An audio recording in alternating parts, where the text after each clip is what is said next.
You're tuning into the Active Mom Podcast with physical therapist, Dr. Carrie Pagliano, a real mom's guide to all things postpartum return to workouts after baby.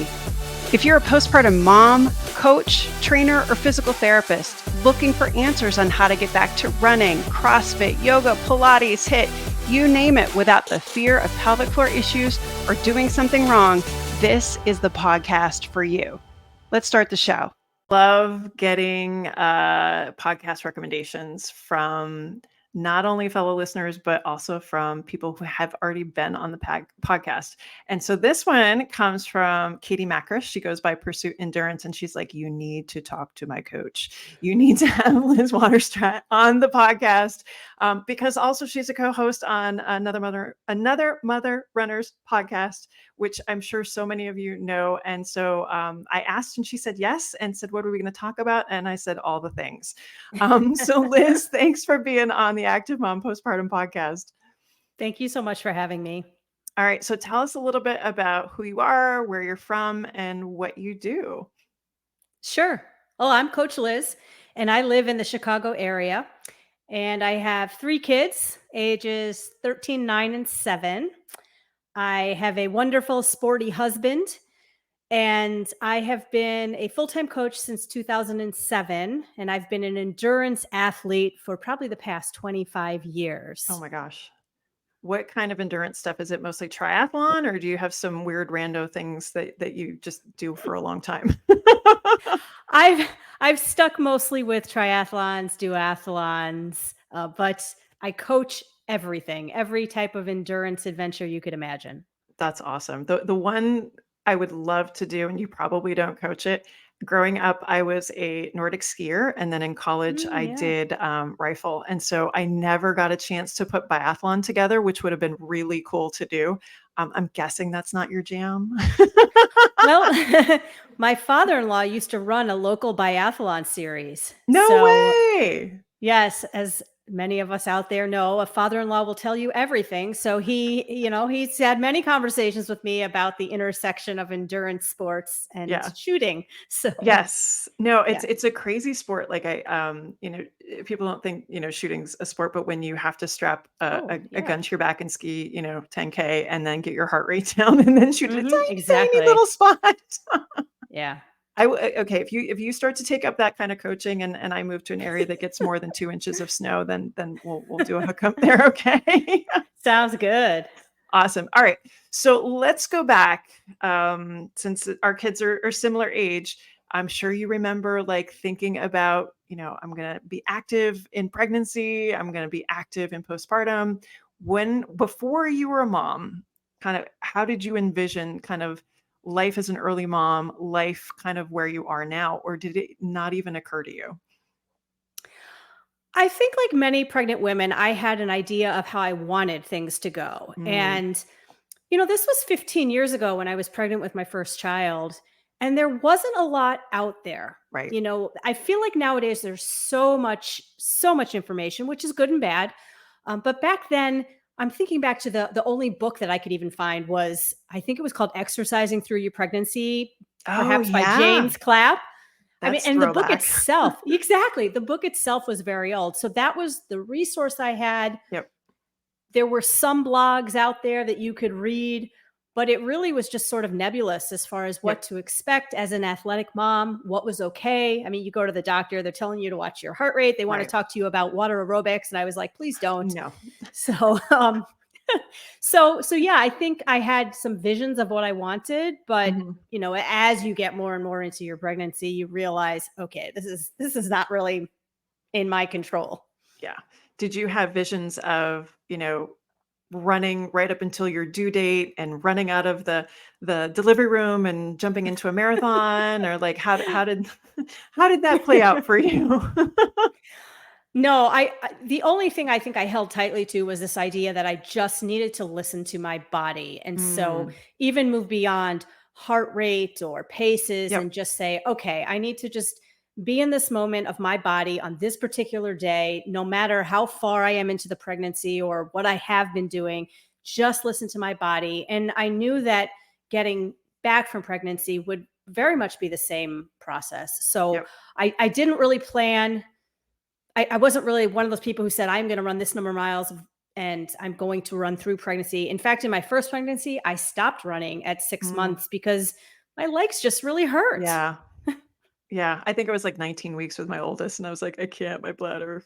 It's not happening. No, we're not doing this. Yeah. Yeah. Yeah. No, or we could be like Katie and, schedule our marathon, within a year of postpartum. Sorry, Katie. So, for you, like, did you look ahead to kind of where you are now and be like, hey, I definitely want to be an endurance athlete my whole life. I'm going to set myself up for that. I envision myself continuing to do this with kids, or is this just kind of evolved? I really love the three sports, triathlon is swim, bike, and run. And Yep. I really appreciate that. And I think in any phase of my life, whether I was pregnant or injured, having those three sports has been a blessing, really, because Yeah. as an injured runner, I always have swimming to go back to. I can go back to cycling. So I knew I wanted to participate in the three sports for the long term. How I participated, I've always been really flexible with. As I get deeper into life, I am more and more flexible. So while 10 years ago, I might have had a race schedule and signed up for all my races, these days I just go into the year and just say, let's see how it evolves. Let's stay generally fit, but let's just see what comes Yeah. up in life. Let's see, because as you know, as your kids get older, Yes. it's not easier. They need you more. They need you to take them places. They're more involved. And so you need to be more present. And so you can't have the same maybe focus and dedication to a specific training plan. So I've become a little more, I don't want to say fly by the seat of my pants, but just more flexible. With my endurance love. Yeah, no, I feel the same. And I feel like there's kind of two types of moms, and I don't know if you run into this as a coach. There's the type of mom that they're going to have that race on the list come hell or high water. And then Right. there's the mom that's going to be a little bit more like, yeah, whatever happens, happens. And, if I get back to racing, I get back to racing. Like, which is the hardest to coach? Oh gosh, I've been both of those people. I I've been know. both of those people. And I'll tell you what finally did it for me was I kept signing up for things. I had plans and I kept getting injured, which now zooming Mm. out years later, I realized that was just my body's way of saying, you're tired. This is too Oh, much for where you're at in life. And so finally I just let it all go. And I said, we're just going to not make it up as we go, but we're just going to hold your plans lightly. Don't cling to them yeah. so tightly, and just sort of take it as it comes and just be in a position where you can do something every day and not Yep.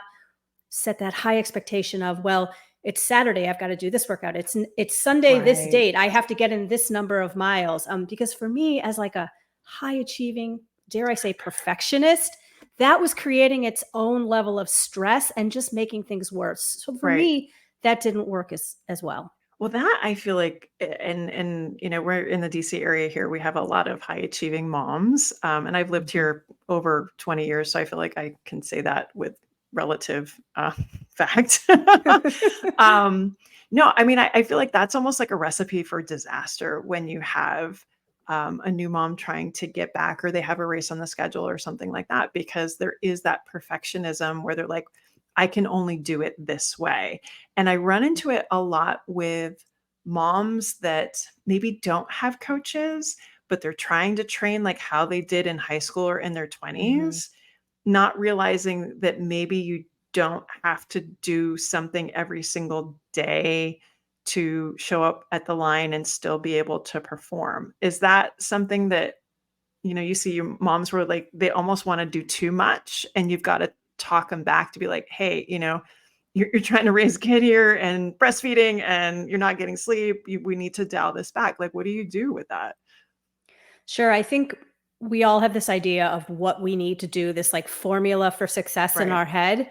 And then something major in life happens, an injury, a baby, whatever.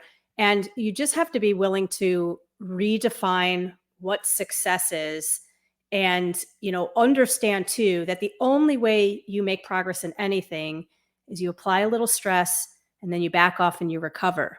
Mm, So if you have this plan in your head of this is what I need to do to be successful, and it includes a lot of work and you're not sleeping and you're exhausted and dehydrated because you're nursing, Where is that recovery? Where is that adaptation? So it's a challenging mindset to coach, but I think this is where a coach can really make a difference in Yep. saying, trust me, you don't have to grind it out every day and Right. work hard and just beat yourself up against that wall in Right. order to move forward and progress.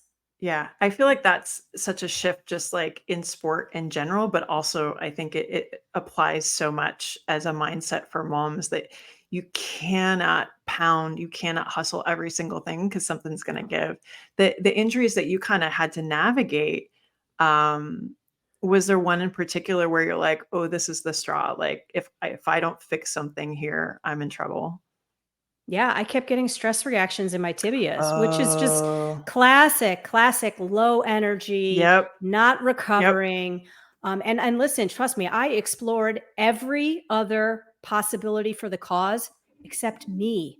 I looked at my bike Mm, shoes, my bike setup, my run shoes, my run training. Nothing had changed. I didn't change. Like wow. fit, you know, Right. it was just me and that mindset of, well, I have to do these intervals to be ready Yeah. for this race. I have to run this number of miles each week. And I just kept, you know, hitting that brick wall and Right. just instead of just turning around, I just kept like, nope, we're going to keep running into this, but we're going to put a Wow. helmet on this time. So Oh my anyhow, gosh. that was that was a painful lesson to learn, but also really freeing in a way. Yeah. How old were your kids at that point? So this was my body actually held it together really well until the Ah, third one. Until the okay. third one. But at that time, I was also over 40, which I think presents a whole new set of challenges to women, especially runners. Once you're over 40 and you've had your third child, things are changing, and you need to Yeah. change too. Well, and it's interesting because again, I think we're similar vintage. That there's these spaces, I think immediately postpartum and then also in perimenopause, I think, which is a lot sooner for some people than we realize. Like we need to be having these conversations late 30s, early 40s, not Yes. waiting till 50s, where we're at a low estrogen state. Mhm. We're maybe not staying on top of our fueling or paying attention to that kind of stuff. We may be overtraining or trying to lose the baby weight or trying to keep up with everything. Like I think there's these trends that are really obvious maybe in the last like year to 18 months if you're in this space, but again you go back and like we Mhm. weren't having these conversations, we were barely Mhm. talking about like red s and like young gymnasts, Yeah. things like that. And it makes me sad for women in our generation that Mhm. it's not that long ago that we didn't have that information and now we do. And gosh, I wish we'd had that to be able to put in the context of, those low energy situations. Because it Yeah. seemed kind of obvious right now. You're like, oh yeah, of course that's what it was. Right. But God, we didn't know. We No, didn't know.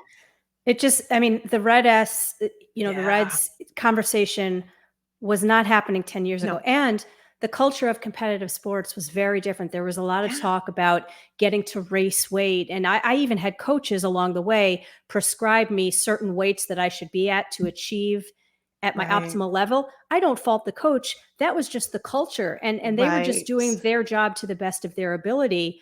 Um, and sure, maybe I should have been at that weight to race well on that particular day, but there was no conversation around that of this is not a weight that you want to stay at. This may not be a healthy weight, although it might Right. be a weight for high performance. So yeah, Yeah. I'm really excited to see that these conversations are now being had and Yeah. women are so much more educated now.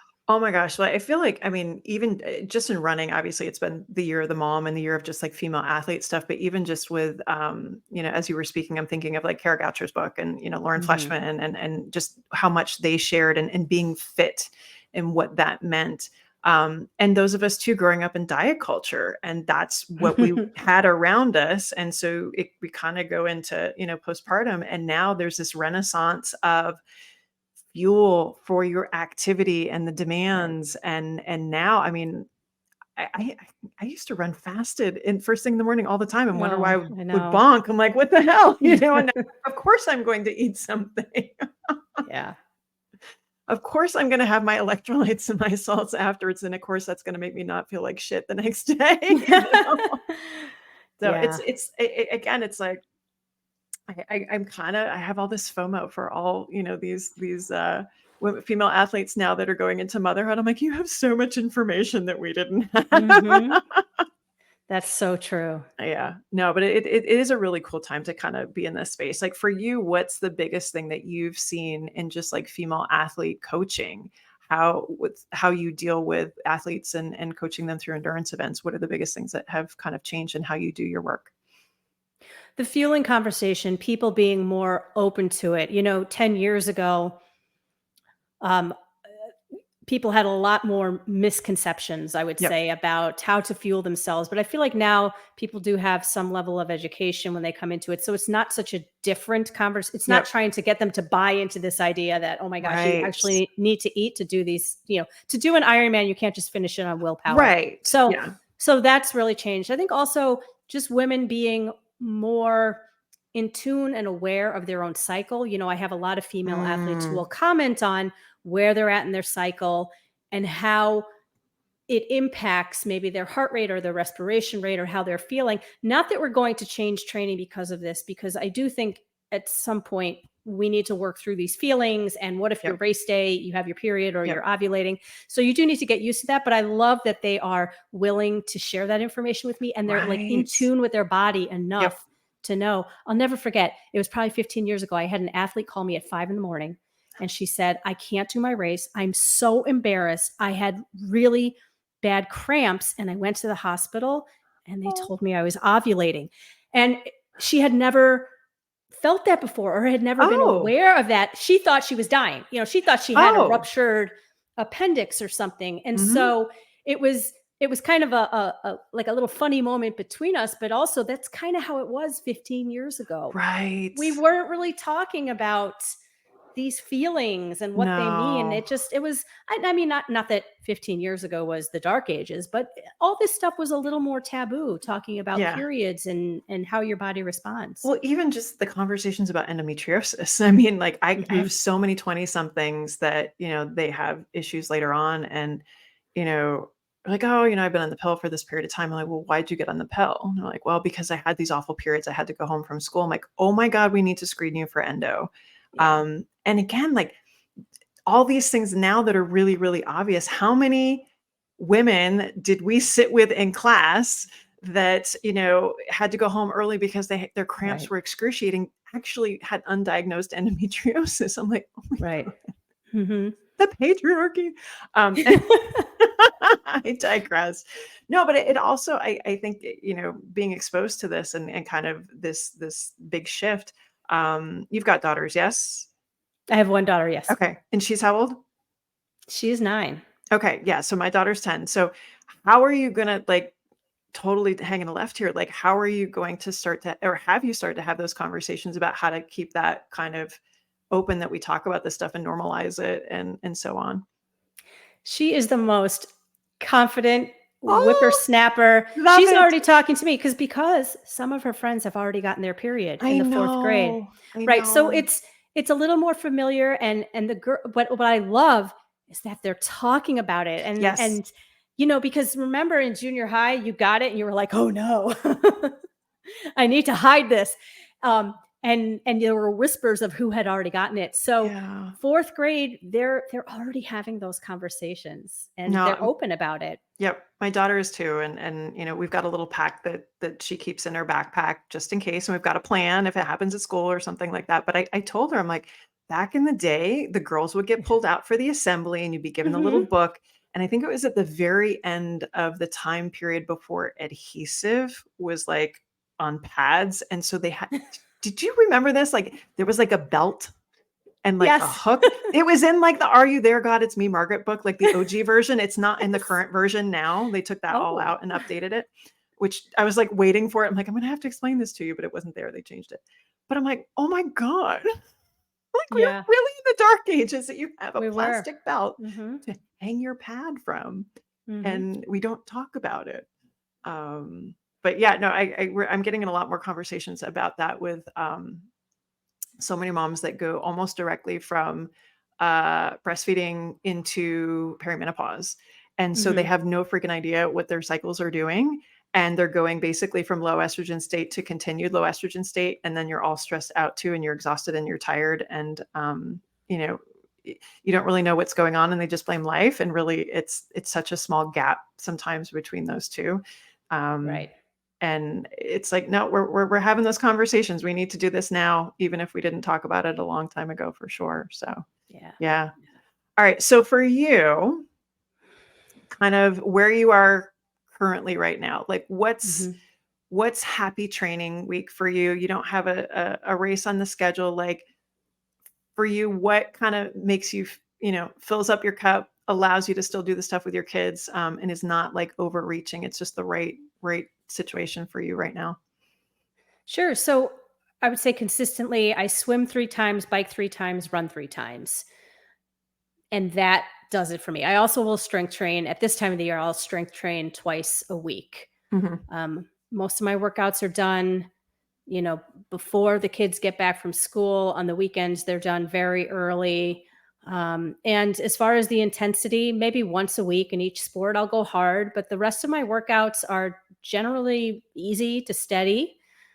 And that seems to be the right flow for me. I don't take a set day off every week. Mhm. I never have. I find some people respond well to that. Some people don't. I have many athletes who they take their especially moms, they take a Yeah. weekend day off, like Yep. doing a long run on a Sunday doesn't really work for a mom. That's a really Mhm. stressful day because you need to be on all day. So why on earth would you apply all this stress of a long run then? So, but for me, I try to do something every day. Yeah. For moms who are triathletes, like, how do you logistically make that all work? Because that's a lot of workouts. How's the math? How does the maths? Well, you know, ultimately it's whatever fits into their schedule. So there's no Mhm. right or wrong way to train for a triathlon, really. It's just basically what fits into your life, what's realistic, what can you sustain. So if a mom tells me I have 90 minutes on a Tuesday, we just try to make the best use of that. Mhm. And the hardest thing is the pool, getting to the pool. So a lot of Right. my athletes, when they have a swim day, that's it. And maybe they'll do a little strength on that day. But other times we'll try to combine the bike and the run. So it depends. Every athlete is different. It just really depends on what fits into their life. And I don't subscribe to the idea that even if you're training for an Ironman, you don't need to do a long ride every week. A marathon, you Mm. don't need to do a long run every week. It could look different. If it's easier for you to do something at the gym while your kids are at swim lesson, and that something is a step mill, fine. That's Yep. your run for the day. But I really try to just stay very flexible and try to, you know, not operate from this idea, well, you have to do these things in order to achieve your outcome. Yeah, I think, again, that's one that I run into a lot with, moms that their kids are a little bit older, because maybe they did a marathon, in their 20s or something like that, and you had to hit that long run every weekend, or you had to get to over 20 miles or something like Right. that, and it seems like that's just not best way to train, regardless of your if you're postpartum anymore. What are your thoughts on kind of how that started to shift a little bit, even just outside the postpartum space? I think as more coaches got vocal on the different approaches they were doing, it started to open up people's eyes on, oh, wait, you mean I don't have to run 3 20-mile runs before my marathon to be ready? I'm Yeah. thinking of like the Hanson's method. I don't think they ever run Right. longer than 16 miles. And then there will be some coaches who believe that you need to do an over distance run. So I just think that, one thing like being in the high performance space is that you realize there are so many different paths to the Yep. end goal. And one isn't more right than the other. It's just, is it right for you at that time? Yeah. And how do you get through without an injury? Exactly. I mean, that's it. That's balancing the stress and the recovery. That's the magic for every athlete, because if you get injured, doesn't matter what approach Right. you're following. It's It party doesn't over for matter. athlete and coach. Yeah, no, that for me, like, that's I joke, it was my one and only marathon, and then about a year and a half later, so this is early 2000s, had hip FAI surgery, and Oh, really things got sort of messed up after that. And it was one of those things where you're like, okay, could that have been prevented with better strength training back in the early 2000s, or not, doing all the extra long runs and stuff. And of course it's woulda, coulda, shoulda, but it's so nice now because I can run pain-free now. And this is, 17 years later, and, two kids later. I think, it's so important to understand that there's, like you said, there's better ways to do it, that we can still accomplish the goal. Like I'm running faster than I did before. And hey, that's possible when you get in your older 40s. That's okay too. Yeah. So for you, you mentioned earlier, you try and get to strength training in the winter. And this was a quote that came from, I think you did your year end or something Yes. on the podcast. You're like, I'm not strength training right now. And like, how do you know if you're doing enough? So for you, when do you decide? Because obviously you have a lot of things to do with triathlon. Like, how do you decide when to kind of put that strength training in? When does it serve you the most? So there is so much talk about strength training, and women need strength training and heavy lifting. And I am all for that. Yeah. If it fits into your life, but more importantly, if it fits into your body. For me, when I'm busy in the summer and doing all these other things and racing, the strength training adds a load on my system that I've learned over time. It just doesn't work for me. So I end up almost more injured in those periods of time when I add the strength training. And I've tried many different approaches. And so finally I just said, okay, this is an input.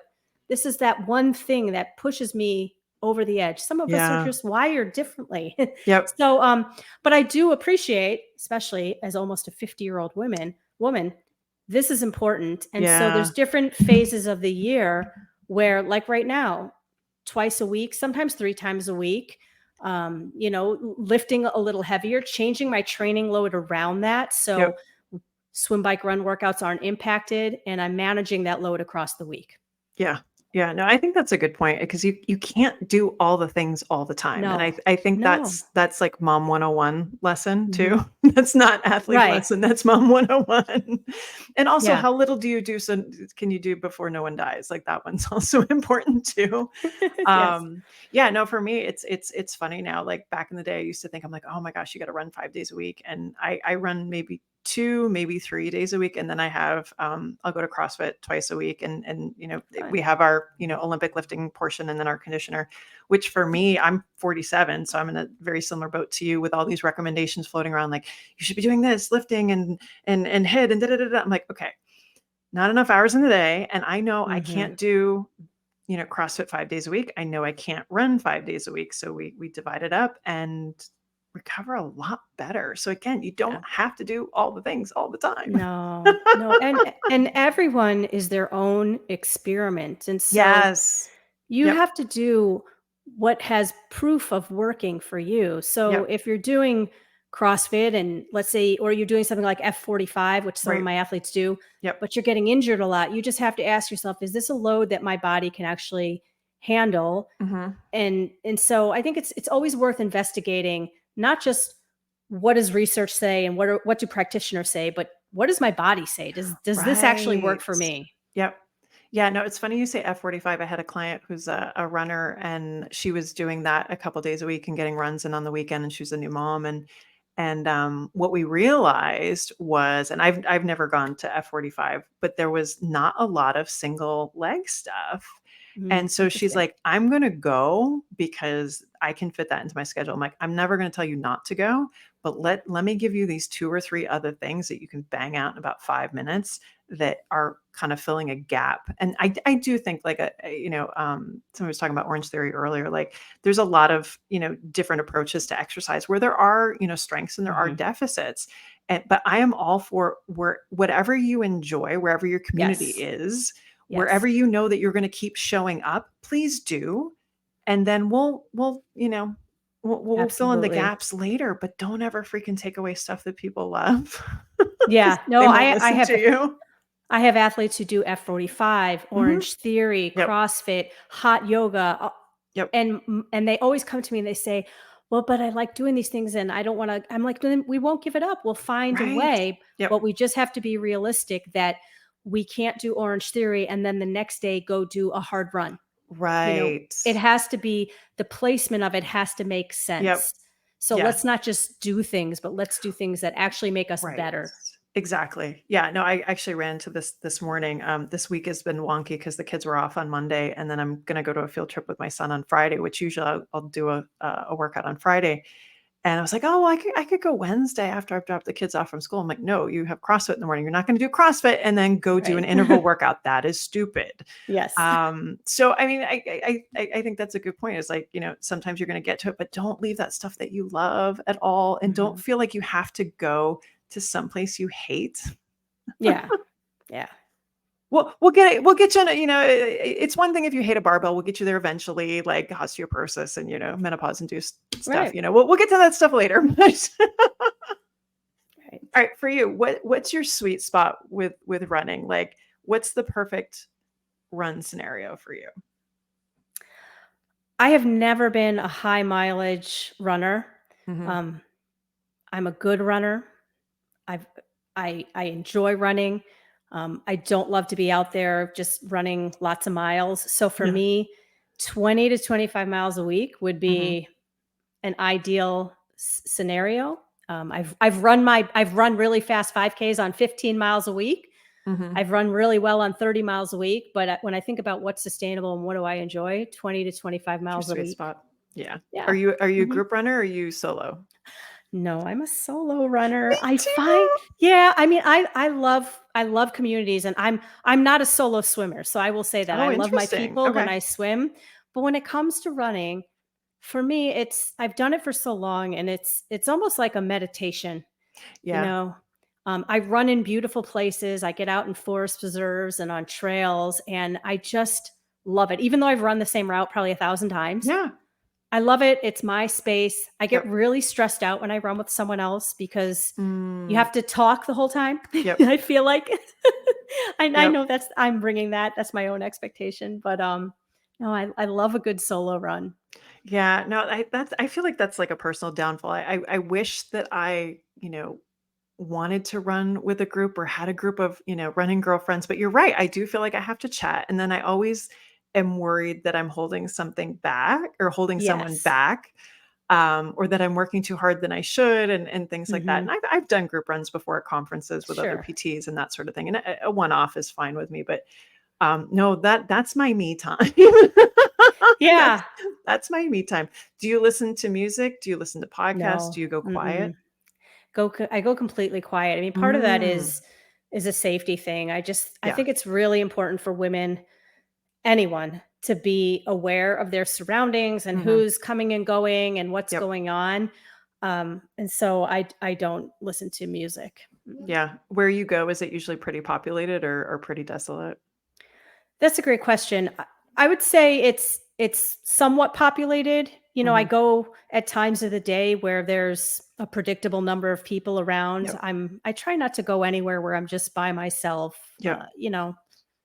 Yeah. No, it's weird. Like, we're in like kind of a suburban area here in Arlington, and we're very, very fortunate. We have a great trail system here. I don't know if you've Mhm. ever been, but yeah, no, there's certain places that like totally cool in daylight, and there's Yeah. no lights at night, like along, some of the rail trails and stuff like that. And I'm like, no, I'm cool. I don't and I'm not going to be that girl out there either with no lights and maybe like a light vest or something Right. like that. And it's just me. Like, I wish I didn't feel that way, and it's probably just deer out there, but at the same time too, like, it's just that this time of year is hard for that again because it's a little bit better now Right. that it's getting a little bit brighter, but what time does it get light out where you are?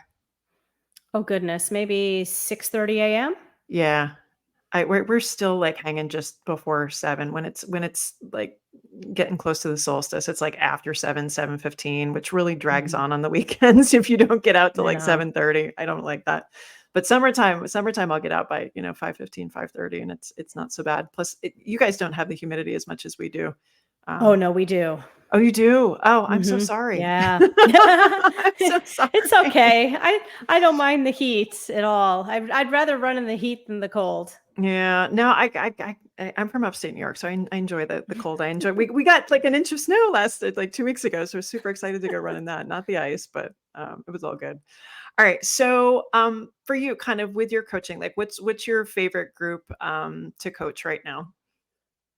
Oh goodness, that's a hard question. I coach all levels. So people who are complete beginners to people who want to get on the podium at the next world championship. My favorite athlete is an engaged athlete, Mm, someone who is really engaged in the process, wants to learn, wants to communicate with me, views it as a process, not just a means to getting to an end, or someone who can really see the value of all the steps along the way and enjoy it. So that's really my favorite group to coach. And I'm pretty upfront with people when I take them on, that listen, this is the expectation, that yeah. it's not just a training plan. I feel like you could get that from a book or a website. Right. If you want to work with a coach, just be willing to engage with that coach, which Yep. sometimes means hearing about all the good things you're doing, but also the areas where you can learn and grow. Yeah. And do you have a lot of people that are first time to having a coach, or do you have a lot of people that, they switch coaches or things like that? What's pretty common for you? A little bit of both. I would say the sport is changing too. So it's funny because after the pandemic, we coaches started to see more of these athletes who had not worked with a coach before, or Yeah. who were first timers, which is super exciting. Yep. It will only grow the sport, but it's a completely different type of coaching to coach someone who's a beginner, whether it's to coaching or the sport, versus you're coaching someone who's like, listen, I want to go from third in my age group to winning Right. overall. It's a whole different mindset of coaching. What are some of the challenges as a coach when you have somebody that like they're new to that relationship? I think for them, it's understanding that it's patience. So Mm, one of the things I have to say most frequently to that group is stay patient, stay patient. mm, Let go of this idea that you have to run hard all of the time to get yep. faster. Sometimes you have to go easier, and a lot of times these are, I don't want to say unathletic people, but these are people who come to me from a lot of group exercise classes, Yep. or I was a high school athlete. And so getting them, think about endurance sports. I mean, you get better at endurance sports by building your endurance, which is a Yep. painfully slow and patient Yes. process. So getting that buy-in to just say, hey, I mean, it's okay to run 2 minutes per mile slower than you're used to, because in the Right. big picture, this is how we get faster. This is how we build resilience. Yep. No, I think that's such a great point, and I think it's actually, kind of poignant for moms kind of trying to get back to workout too, because again, a lot of them may not have worked with somebody. I finally started working with somebody a couple of years ago, and it was a big eye-opening moment for me. One, it was nice to have a plan. Two, it was nice to be told what to do and not have to think about it. But again, it was just helping me reframe that not every workout had to be balls out, and Right. that was kind of refreshing, not to be Hmm. faced with having to kill myself every day. I'm like, "Oh, okay, this is doable." And we were able to kind of navigate, "Hey, I can only do this much," and I was still able to show up and be able to perform and things like that. So, I think moms, like, what would you say to somebody like who is considering working with a coach, and they've already got a lot going on, they got a couple kids at home, but they want to have some guidance? Like, what could you tell them to kind of help them figure out that decision? I think that's the group that could really benefit the most from a coach, Yeah. because, I think myself as a coach, I employ a coach for the reason of, I do not want to have to wake up and think about myself. No. I want to be the robot. I want somebody to tell me in one space in my life. I want someone to say, Liz, Yeah. do this today. Yes. And so That's that's like the every nice thing, mother's wish. right? Just one area of my Don't life. I ask just me want what it to to be do. easy for me. So Yes. you wake up and you say, oh, okay, I have to run hills today. Oh, Mhm. but then on the other side of that, if you wake up and it is not a good day for you to run hills because your kid was up all night or it's Right. pouring rain, you Yeah. go back to the coach and say, I can't do this today. What should I do instead? Versus you trying to play that shuffle game Yes. of fitting in workouts here and there. So I think the busier the person is, the more they have on their plate, Yep. the more likely they will benefit from a coach, which is a little different than what people think. People think I'm not fast enough for a coach. I'm not serious enough for a coach. Right.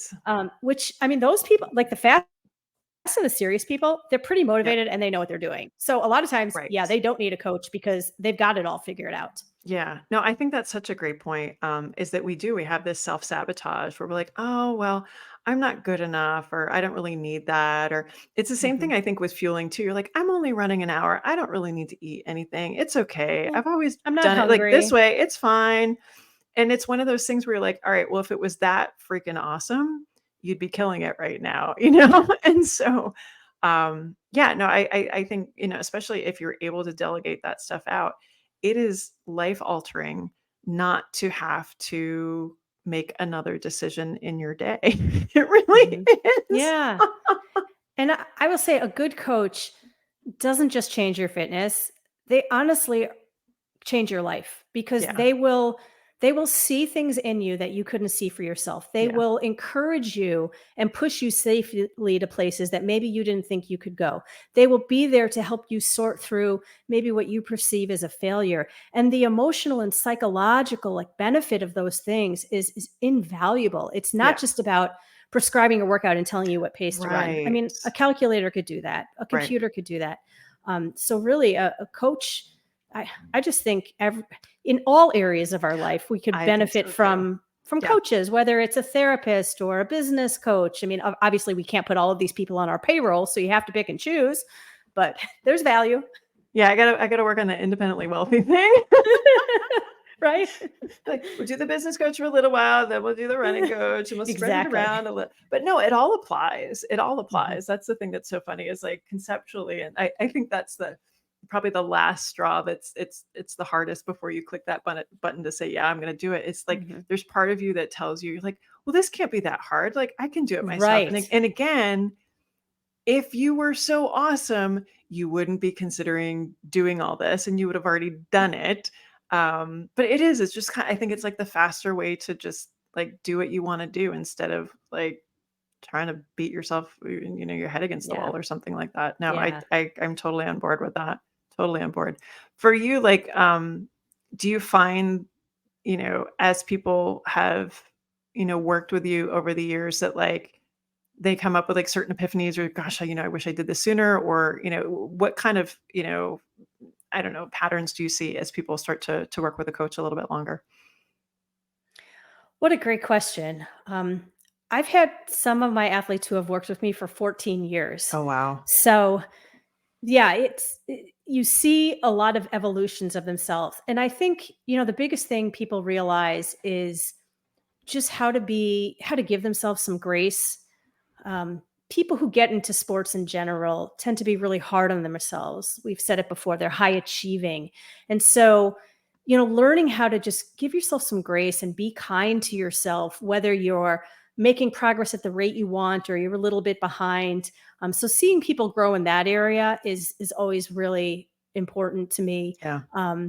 Seeing people, uh, and I'm thinking about the women, not everybody is skinny mini and lean and mean. And so seeing people just come to terms with the awesomeness of the body they're in Yeah. and all of the like beautiful, amazing things your body can do, whether Yep. you think you're too big or too small, whatever. So Yeah. I love that. And I love just convincing every person that you are an athlete, whether you're running a 15-minute mile or a 5-minute mile, you Yeah. are still an athlete and Yeah. your goals are worth it. There were so many little gems in there that I'm like, "Oh my god, this." If you're a mom and you're, like, thinking about kinda getting back to stuff or being more active, like, there's so many gems in there. There's a question, we'll get to it in a little bit here, that I always ask at the end of every podcast, like, "What advice do you have for new moms?" 99.44% of the time, the answer is Mhm. give yourself grace. Yeah. And that evolution of you have these expectations and, like, you know, give yourself a little bit of a break. There's a way to kind of evolve through this. But again, like so much good advice, or I feel like there's such a parallel between what you're saying there and just like navigating motherhood. Yes. Oh my gosh. If you nothing I don't know about your experience, but I feel like nothing has bumped me up against failure every day more than Oh, parenting. oh, Every day you're like, "Wow, that mm, went wrong too, huh?" So no, whether it's the kid won't eat a vegetable or, the junior high kid was late to art because the social studies teacher had to tell him to be appropriate in class. It, there's all sorts of like landmines and failures that are coming up. So you can't take it all to heart. You can't beat no. yourself up about everything. No, and I hate to be that, "You just wait, mom," to, you know, to the moms that have little kids. I'm like, Honestly, like, when, your kids were little and people are like, "Oh, well, does it get better?" You're like, "No, it Mhm. just gets different." Like, Mhm. I can't even explain to you how different it does get. Like, every day you have a grenade that comes home. Like, mine just texted me that he's on the bus on the way home, and God forbid if I don't text him back. Yes, okay, Yeah. you're on your way home. And it's a grenade, and you don't know whether it's gonna explode or not. And when it explodes, you Yeah. don't know if it's gonna be a good explosion or a bad explosion. And he can wipe his butt and he can feed himself. And Oh, yeah, it's something. I mean, like I said, I have a 13-year-old and every oh, day it's, "Did you brush your teeth?" And the answer is no. And I think to myself, "Wait, we've been doing this since you were like I 18 months, know. whatever, 12 months, 1 month, um, and you My still haven't picked up on it." So my favorite one, I'm like, I did not raise you in a barn. I did not raise you to do this. Yeah. Where along the line did you feel like that this was not something that, Mhm. I taught you to do? Yeah. No. Yeah. So tell me about teenager stuff real quick. As I'm about to have a 13-year-old. Uh, it's hard. It's hard Yeah. because you think you've done most of the work. Yeah. They can make a meal for themselves, they can dress themselves, but you Mhm. realize that the real work is that you are shaping this emotional Yeah. being who has to go out in the world and make good choices. And really that's the big job of parenting, is teach them how to make good choices and Yeah. understand that they're not like every day they're going to make a bad choice in something. Yep. And so then how do you navigate that situation without being reactive, which Yes. feels really good and stern, versus thinking like 5, 10 years down the road of, okay, how can we use this as a learning experience where they Yeah. understand the seriousness of this, but also how to get out of this situation. Yep. So it's a lot, and there's no immediate payoff. There's no sense of, am I doing well? Am I doing not well? Right. And Right. I don't know where the finish line is. I don't either. I kinda, miss the simple days of, Oh yeah. I do where, and again, back then you're like, "Oh my gosh, just take a nap," or something like that. But Hmm. now, I mean, even just with my oldest, like trying to find time where it's just him and I, and he will talk and we can have conversations. Whereas my Right. daughter's just a very, chatty Cathy, and she tells me everything, which hopefully she will continue to do for a very long time. We're trying to Right. establish that relationship where, even if she tells me, bad things or whatever. But again, it's different because that's also not how I was raised either. Love you, mom and Right. dad. But that was Yeah. not how it worked. It was different. When I think about my parents, they were almost in their own world, doing their own thing. Mm, And there was not, I look at my husband loves to get on the ground and play with the kids yeah. every night. Yep. My stepdad was never around. He was traveling for Yeah. work, or if he was at home, he was reading the newspaper. So Yep. it's a different Mhm. way. And I don't know that one way is better than the other, but it's like you don't have a manual for what No. to do, No, and you I know. think that's a challenge for moms today, especially like, the Sheryl Sandberg generation where we were told, to lean in and that we could have it all, and then we tried to, and then that blew up in our face. Mhm. So and then you're guilt-ridden because you can't do it all.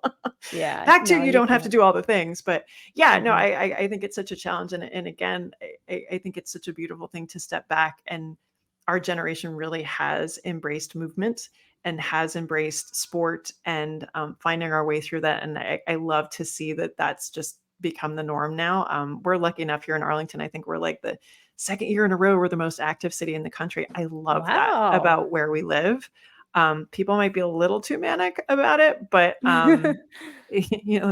navigating all their mental health issues via sport, that's another issue. But no, I do love that moms have, that option that, you can, have all these other demands in your life, but you can still turn to this and have, coaching support and have people tell you what Right. to do.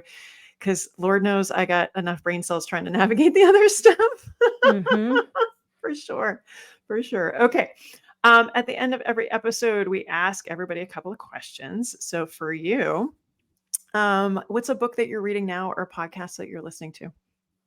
Oh, goodness, I'm an avid reader. Oh, okay. Give it to Yes. us. Yes. Well, I haven't read too many good books lately. Oh dear. Um, Do you I'm quit reading a if book. it's bad, or do you have to Oh, finish it? this is great. I do not quit because Oh, okay. I know it's kind of a bad habit, but I try not to quit because I feel like you should honor the work that someone has put into a book. Yeah. I've written a chapter in a book, but I've never written a book, so I don't fully understand how Okay. hard it is. I would imagine it's really difficult. So I try to finish the book, but Okay. I've been on a string of really not so good books. But the book I'm reading Oh. right now is called Being Wrong. Being Oh. Wrong. Yeah, Okay. and it's all about our relationship with error. So I'm a big nonfiction reader. Okay. I don't read fiction. So Okay. the book is called Being Wrong. A friend who's a professor of entrepreneurship recommended it to me. Okay. So yeah, So far, that's so where I'm good? at. Yeah, yeah. It's a little Okay. wordy. I think it's overwritten, but that's okay. Okay. Gotcha. I've moved out of the phase where I have to finish the book Ah, to that is not worth my time. There was one, sure. my kids do summer swim, and there was a local author that wrote one that happened to feature like not our pool, but somebody else's pool. And the book was better in my head. Like the first Mm, chapter was sure. okay, and then it just Yeah. went straight downhill, and I'm like, I cannot finish It's this. hard.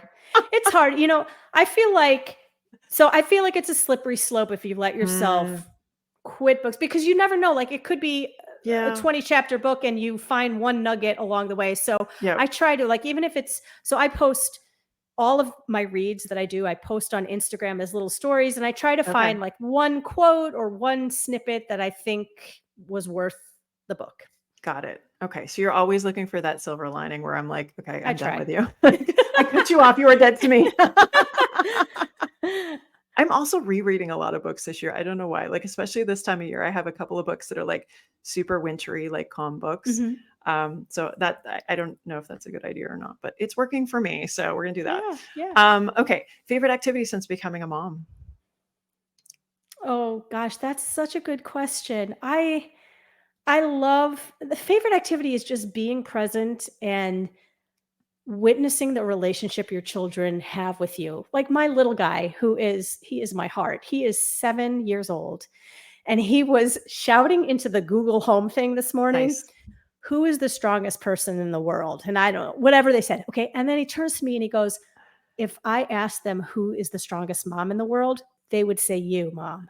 And you're just like, I Oh, know. So that to me, that's not me doing anything. That's just them being who they are in oh, the relationship we have. And that honestly, that's my favorite part of being a oh, parent. I'm not like a big like my husband is the one who just does he does a lot of things with them, but I'm more hmm. of like I'm here, Yep. I'm keeping the house clean and keeping the Yep. grocery, We're it's a the weird thing to be a mom. mastermind.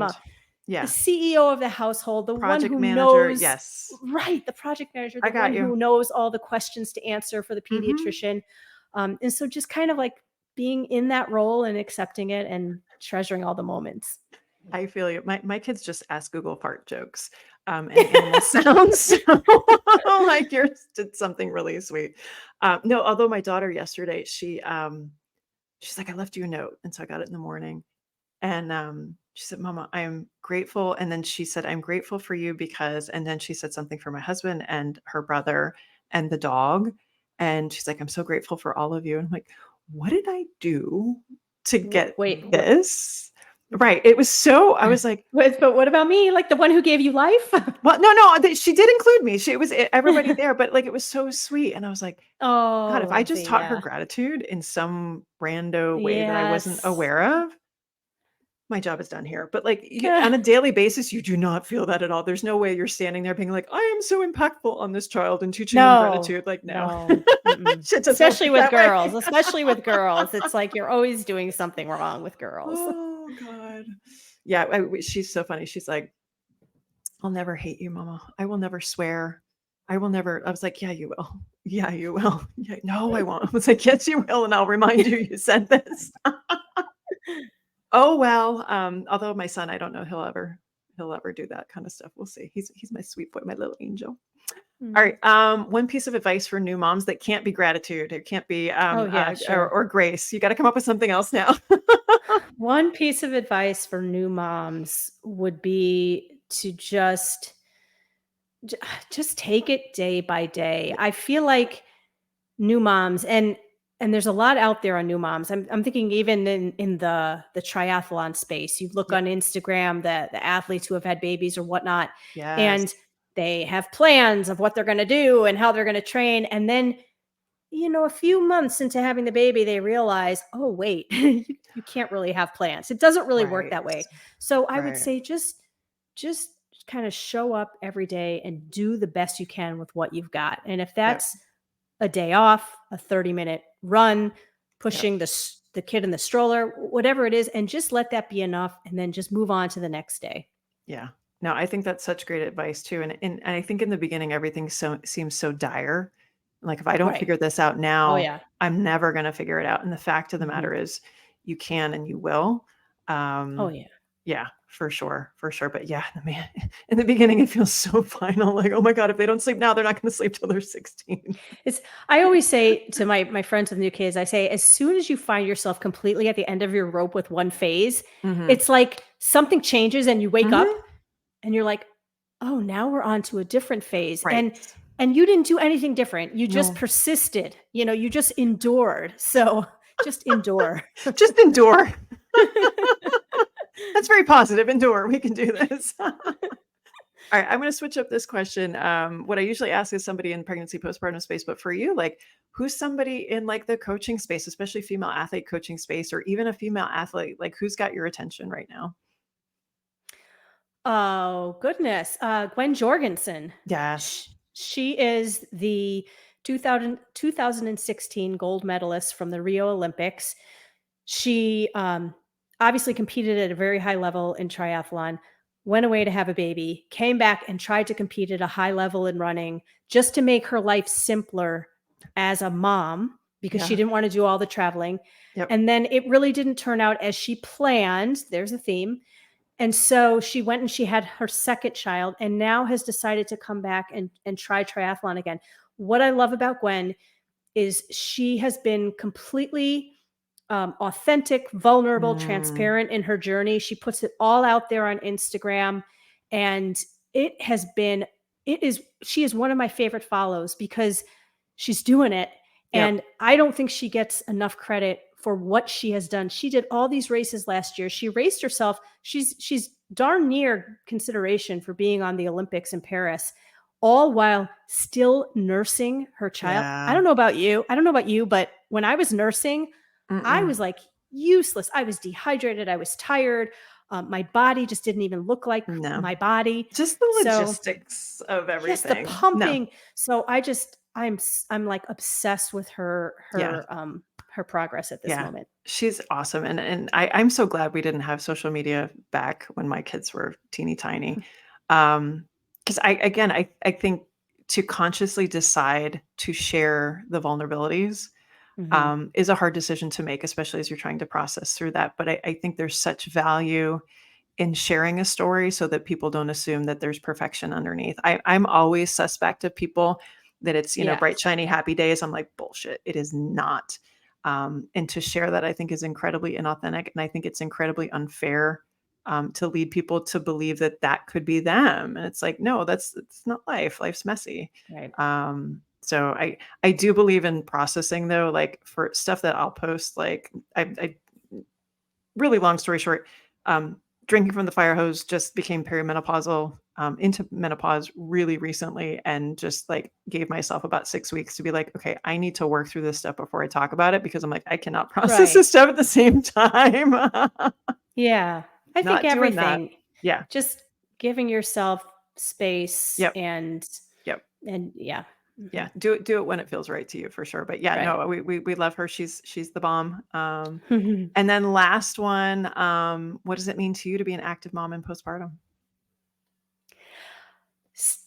Good question. Staying active is for me. It's Yeah. always been for me. And I think this is a really important distinction. When you have kids, it's so easy to get lost in them. And I see it. It's all around me. I live in the most suburban suburb you can imagine, the number one place in the country to raise kids. It is all over the place. Parents who get lost in their kids. Yep. And meanwhile, I don't look at them judgingly, but I look at them and think, you're kind of falling apart. You Yeah. need to take care of you. You need to prioritize you. You need to say Yep. no to the 100 things you're doing just to say yes to you. So being an active mom is not easy because you're going to get a lot of funny looks and judgment from people who are not active moms. Yep. But just go back to This is my space. This is my time. This is what makes me feel like me. And that's super Yeah. important as you have kids, because Yep. if you don't feel like you're not as good to them. And they see Yeah. that. No, I think that's such a good point, especially as you kind of shift out of those phases where your kid needs to be on you all the time to not like Mhm. to step away from those practices. Like whenever my kids are in practice, I'm out either walking the dog or doing something else. I'm Yes. like, I cannot sit on those bleachers, first of all, because they're hard as hell. But I second of know. all, like that's a lot of freaking hours. Yeah. Yeah. And it's easy because you Hmm. see, and there's nothing wrong. I mean, people just want to sit there and look at their phone or whatever. But Yep. yes, when people say, I don't have time, I see that my daughter takes gymnastics and the parents that Oh are yeah. just Yep. sitting there. And I think, Yep. here we go. Here's 90 minutes of I time. know. Yep. It's a gift, your kids watched, Yes. but also no judgment. Everybody finds their own version of activity when they're ready for Yeah. it. No, but I agree with you. That's been a big change that I appreciate having Mhm. gone through. But I love that. Be that person for you. Absolutely. All right. If you want to know more about Liz and coaching and the another mother runner. Oh my God, I'm having trouble spitting that out It's a podcast. lot. It's another Mother Runner podcast, and I'm an occasional co-host. Every month I do a segment called Miles of Books where I share the lessons of one or two nonfiction books I read. So if that's your jam, you can listen in at the end of every month for that. Awesome. And then you can find her on Instagram at liz.waterstrat. Thank you, Liz, for saying yes to a random person who wanted to chat with you. Thanks so much Thank for you. being on the I've show. enjoyed this. Thanks. Thanks. Did you enjoy the podcast? If so, leave us a 5-star review on iTunes and tell a friend to do the same. Are you a postpartum mom or postpartum pro wanting to know more about getting back to running after baby? Check out all my free goodies on carriepagliano.com. This podcast represents the opinions of Dr. Carrie Pagliano and her guests to the show. The content should not be taken as medical advice and is for entertainment purposes only. Always consult your healthcare professional for any medical questions.